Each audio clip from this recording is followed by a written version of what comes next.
ये रिक है। मैंने उसे प्रथम विश्व युद्ध के पश्चिमी मोर्चे पर बेल्जियम में छोड़ा था। चारों ओर अंतहीन खाइयां, गोलियों से छलनी पेड़ और रौंदी हुई जमीन है।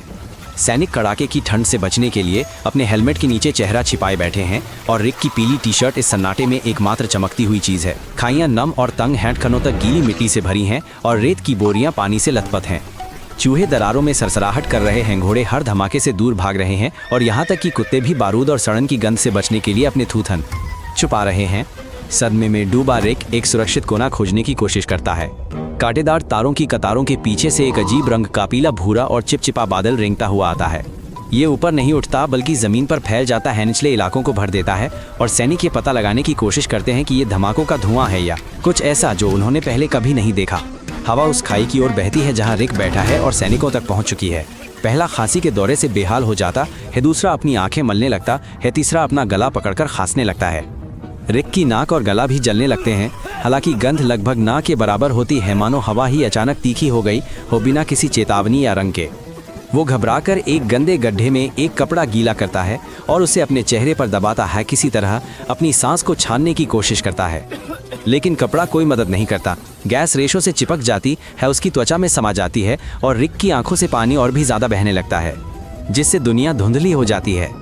बूंदें कपड़ों और जमीन पर भीग जाती हैं, धातु से चिपक जाती हैं और उसकी पीली टी शर्ट भी एक जाल बन जाती है। कपड़ा जहर को उसकी त्वचा से सटाकर रखता है, उसे पूरी तरह से भिगो देता है। अब अबले ही वो भाग जाए, जहर के संपर्क में रहना जारी रहेगा और जलन होती रहेगी।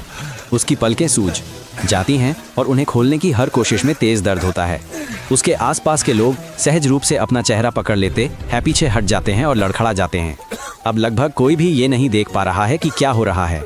रिक के गले में एक चिपचिपी खांसी उठती है, उसकी आवाज़ बैठ जाती है, उसकी सांसें छोटी और तेज हो जाती हैं।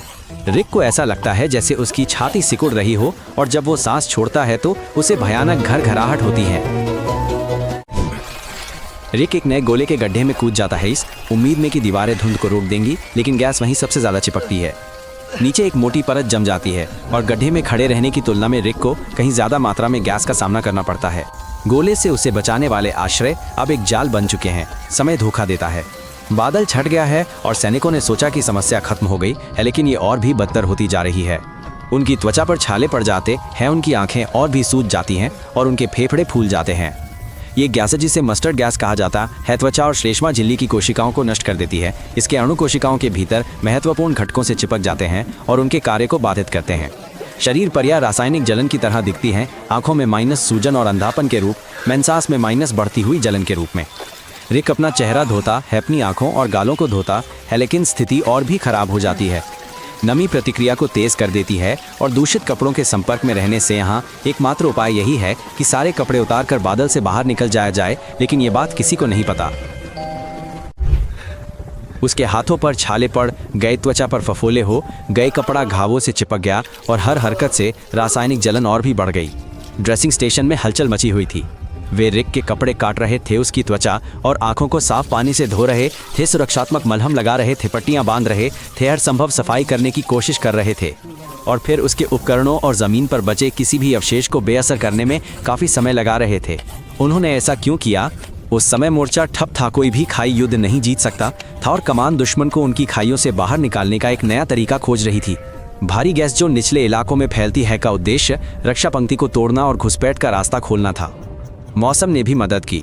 उन्होंने बारिश रहित और हवा की सही दिशा वाला समय चुना, क्योंकि एक गलती उनके अपने लिए नुकसानदायक हो सकती थी। दुश्मन शुरू में हैरान था और रासायनिक हथियारों की निंदा की, लेकिन बहुत जल्द उन्होंने खुद इनका इस्तेमाल करना शुरू कर दिया।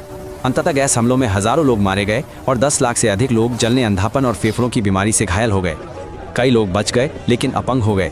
गैस किसी सैनिक को नहीं देखती।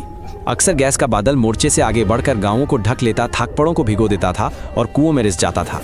बाद में रासायनिक हथियारों पर प्रतिबंध लगा दिया गया और जिस हमले में रिक बच गया वह इतिहास में पहले सामूहिक रासायनिक हमले के रूप में दर्ज हो गया।